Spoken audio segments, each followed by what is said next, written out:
Sesaat lagi Anda akan mendengarkan program Renungan Sahabat Seperjalanan bersama Pendeta Wendy Pratama. Selamat mendengarkan.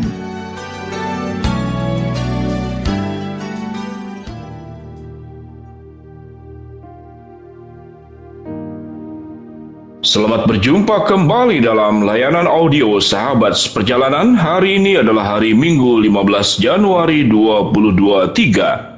Tema renungan saat teduh kita dengan judul Nasihat atau Empati. Nasihat atau empati. Firman Tuhan terambil dalam Ayub 16 ayat yang keempat. Aku pun dapat berbicara seperti kamu, sekiranya kamu pada tempatku. Aku akan menggubah kata-kata indah terhadap kamu dan menggeleng-gelengkan kepala atas kamu. Mari kita berdoa. Bapa yang di dalam surga, kami ingin belajar cara membangun relasi sesuai dengan terang kebenaran firman Allah, sehingga kami bisa memahami penderitaan orang-orang di sekitar kami, sebagaimana yang dialami oleh Ayub. Dalam nama Tuhan Yesus kami berdoa. Amin. Shalom sahabat seperjalanan yang dikasihi Tuhan, nasihat atau empati. Kalau kita boleh belajar tentang pengalaman pribadi setiap sahabat seperjalanan, tatkala mengalami sebuah penderitaan dan titik nadir, titik yang paling rendah, titik di mana kita mengalami sebuah keadaan yang sangat rapuh, baik oleh sakit penyakit, mungkin dokter mengatakan, engkau mengalami stadium akhir, stadium 4, dan harapannya tinggal sekian persen. Atau kita mengalami keterpurukan yang bertubi-tubi, baik masalah rumah tangga, baik masalah pekerjaan, atau masalah relasi yang menyangkut dengan emosi yang tersayat-sayat, hati yang terluka, dihianati, disingkirkan, diperlakukan tidak adil. Maka kita ada pada posisi seperti Ayub, kehilangan segala-galanya, kehilangan anak, kehilangan harta, kehilangan kesehatan, bahkan orang yang terdekat, istri sekalipun pun pada posisi tidak bisa memberikan empati kepada Ayub. Sahabat seperjalanan, mana yang lebih mudah, empati atau nasihat? Nasihat adalah sesuatu yang sangat dilakukan oleh orang-orang untuk menolong orang lain yang dalam keadaan terpuruk, dalam keadaan terjepit, dalam keadaan terancam, dalam keadaan titik nadir yang paling bawah. Maka nasihat adalah sesuatu yang sangat mudah sekali diucapkan. Sahabat seperjalanan yang dikasihi Tuhan, kita pun mungkin tatkala melihat orang sedang menderita, orang sedang sulit, maka yang mudah keluar dari mulut kita adalah nasihat.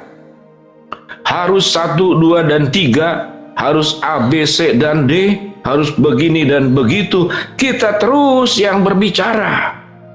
Maka sahabat seperjalanan, kalau kita menempatkan diri sebagai Ayub, maka kita akan mengatakan seperti pada ayat yang keempat. Aku pun dapat berbicara seperti kamu, sekiranya kamu pada tempatku. Aku akan menggubah kata-kata indah terhadap kamu dan menggeleng-gelengkan kepala atas kamu. Aku akan menguatkan hatimu dengan mulut dan tidak menahan bibirku mengatakan belas kasihan. Ayat ke-6, tetapi bila aku berbicara penderitaanku tidak menjadi ringan, dan bila aku berdiam diri, apakah yang hilang daripadaku? Ayat ke-7, tetapi sekarang ia telah membuat aku lelah dan mencerai-beraikan segenap rumah tanggaku. Sahabat seperjalanan yang dikasihi Tuhan, kebiasaan memberi nasihat sekalipun nasihatnya baik, maka itu bukanlah jalan keluar untuk bisa memahami penderitaan dan kesusahan orang lain.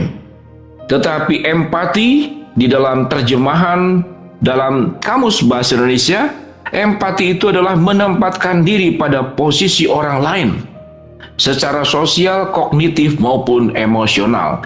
Empati adalah menempatkan diri pada posisi orang lain, secara sosial, kognitif, dan emosional.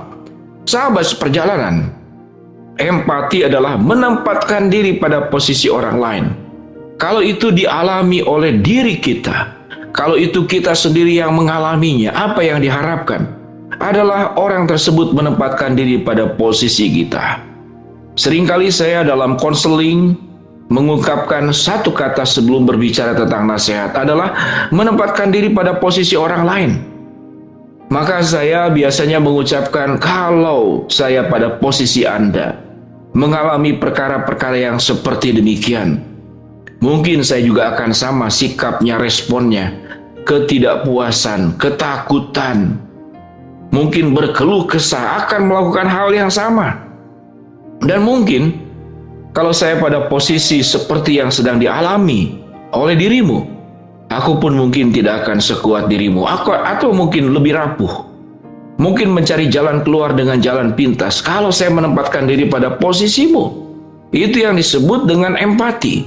Sahabat seperjalanan, empati pada prinsipnya lebih banyak mendengarkan, lebih banyak memahami, lebih banyak mengerti. Karena orang yang sedang menderita bukan sedang membutuhkan kata-kata dari setiap sahabat seperjalanan. Tapi orang yang sedang menderita itu membutuhkan telinga untuk mendengar segala keluh kesah dan penderitaan yang sedang dihadapi. Biarkanlah yang bersangkutan menceritakan secara mendalam apa yang belum kau ceritakan, sampaikanlah. Supaya saya bisa menempatkan diri pada posisimu dan tahu seberapa berat melewati masa-masa sulit yang seperti demikian. Itulah yang disebut dengan empati. Bagaimana Tuhan Yesus tatkala berhadapan dengan perempuan berdosa, orang-orang di sekitar menghakimi, mungkin mencerca engkau wanita pendosa, engkau berzina, engkau merusak rumah tangga orang lain. Bahkan lebih parah, akan dirajam dengan batu. Namun apa yang dilakukan oleh Tuhan Yesus? Yesus memberikan empati kepada perempuan yang berdosa. Yesus memberikan empati kepada pemungut cukai. Yesus memberikan empati kepada Petrus yang menyangkal, bahkan Yudas Iskariot. Namun Yudas tidak menanggapi empati daripada Tuhan Yesus dengan cara yang benar. Dia mengambil langkahnya sendiri kemudian bunuh diri. Sahabat seperjalanan, dalam rangka membangun sebuah hubungan yang kuat, baik dalam keluarga, baik dalam kolega, pekerjaan, bisnis, baik di dalam relasi pertemanan, persahabatan, berpacaran, suami istri, mertua mantu, atasan bawahan, maka empati adalah satu kunci yang sangat luar biasa yang di dalam Alkitab disebutkan, maka emasgulah hati Yesus, timbullah belas kasihan Yesus kepada orang yang bersangkutan. Sahabat seperjalanan, nasihat sebaik apapun, kalau kita tidak menempatkan diri pada posisi orang tersebut, maka nasihat itu adalah nasihat yang hanya kita bisa utarakan dengan kata-kata indah. Seperti Ayub yang protes kepada teman-temannya, protes juga kepada istrinya, yang semuanya berbicara dan memberikan nasihat. Apa yang dikatakan Ayub? Saya akan ulangi kalimatnya. Aku pun dapat berbicara seperti kamu. Sekiranya kamu pada tempatku, aku akan menggubah kata-kata indah terhadap kamu dan menggeleng-gelengkan kepala atas kamu. Apa yang disebut dengan kalimat menggeleng-gelengkan kepala atas kamu? Mungkin kita akan berkata, yang lebih susah dari kamu itu banyak. Harus semangat. Jangan mau tenggelam ke dalam permasalahan itu. Percaya Tuhan itu maha baik. Tuhan itu berkuasa. Semua itu kata-kata indah. Dan semuanya itu adalah kata-kata yang benar. Namun, suatu kata-kata indah itu tidak ada empati di dalamnya, maka itu sesungguhnya kita sedang menempatkan orang lain itu di luar diri kita. Orang itu di luar diri kita. Kita tidak menempatkan diri pada diri orang yang bersangkutan. Kita sedang menempatkan diri itu di luar diri kita. Sama dengan penonton sepak bola. Akan banyak komentar, akan banyak nasihat. Nembak ke gawang saja yang sedemikian luas masih tidak masuk.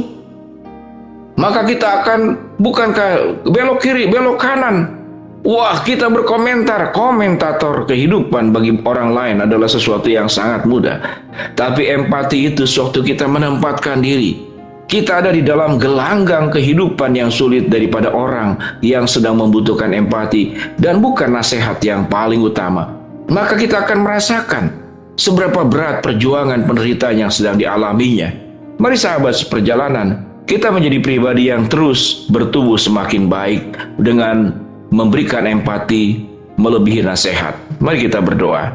Bapa yang dalam surga, hamba-Mu berdoa buat sahabat seperjalanan yang sedang sakit, Tuhan jamah sembuhkan. Sahabat seperjalanan yang sedang menghadapi masalah, Tuhan bukakan jalan. Sahabat seperjalanan yang sedang berdoa mengharapkan sesuatu, Tuhan kabulkan dengan cara dan waktunya Tuhan. Dalam nama Tuhan Yesus kami berdoa. Amin. Shalom sahabat seperjalanan, Tuhan memberkati kita semua.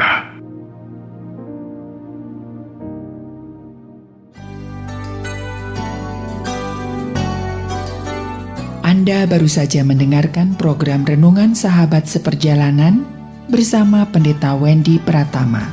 Terima kasih atas perhatian Anda. Tuhan Yesus memberkati.